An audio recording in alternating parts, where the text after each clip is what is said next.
Dans un contexte de renforcement des relations bilatérales, le Premier ministre du Niger, Ali Mahaman Lamine Zen, a reçu le 16 avril 2026 à Niamey une délégation libyenne. Les échanges couvrant notamment les domaines politiques, économiques et sécuritaires ont porté sur la consolidation de la coopération entre les deux pays, avec une attention particulière aux enjeux de stabilité régionale et de gestion des flux transfrontaliers. Ainsi, la coopération entre Niamey et Tripoli en matière de sécurité s'inscrit dans un processus continu amorcé au début des années 2010 et renforcé par des accords, notamment en 2021, autour de la gestion de la main-d'œuvre et de la migration. Elle poursuit un double objectif, la lutte contre le terrorisme et la maîtrise des mouvements migratoires.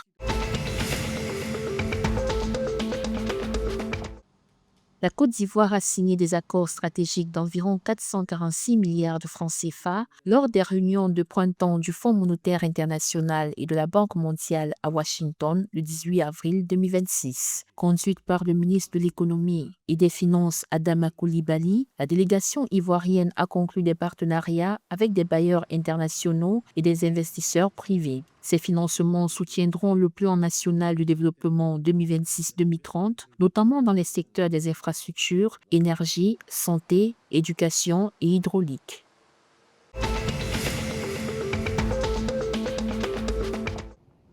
Le gouvernement du Burkina Faso a annoncé la reprise totale de la Société nationale de coton en la plaçant sous contrôle exclusif de l'État lors du Conseil des ministres du 16 avril. Cette mesure vise à relancer la filière coton, secteur clé de l'économie nationale, après plusieurs difficultés marquées par la baisse de la production, soit 3,7% au troisième trimestre 2025. Le coton représente environ 20% du PIB national et fait vivre plus de 3 millions de personnes. Selon les autorités, cette nationalisation doit permettre de restructurer la Sofitex, de sécuriser les revenus des producteurs et de renforcer la souveraineté économique.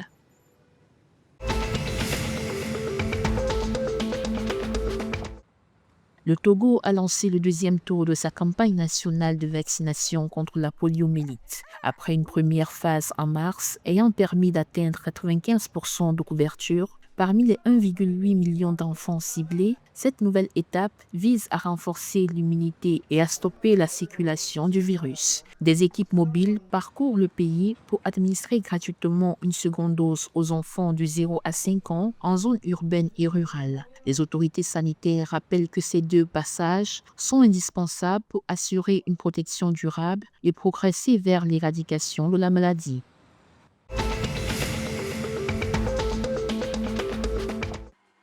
Les demi-finales de la Coupe de la Ligue féminine de basket disputée ce 18 avril 2026 au Sénégal ont livré leur verdict. L'ASC Ville de Dakar, tenant du titre, s'est imposée face à l'équipe Jeanne d'Arc 58 à 50, tandis que le Dakar University Club a battu Guédiawaye Basket Academy 53 à 46. Les deux équipes se retrouveront donc en finale pour un remake de la saison précédente. Cette rencontre promet également une belle intensité avec un enjeu de titre très attendu par les supporters.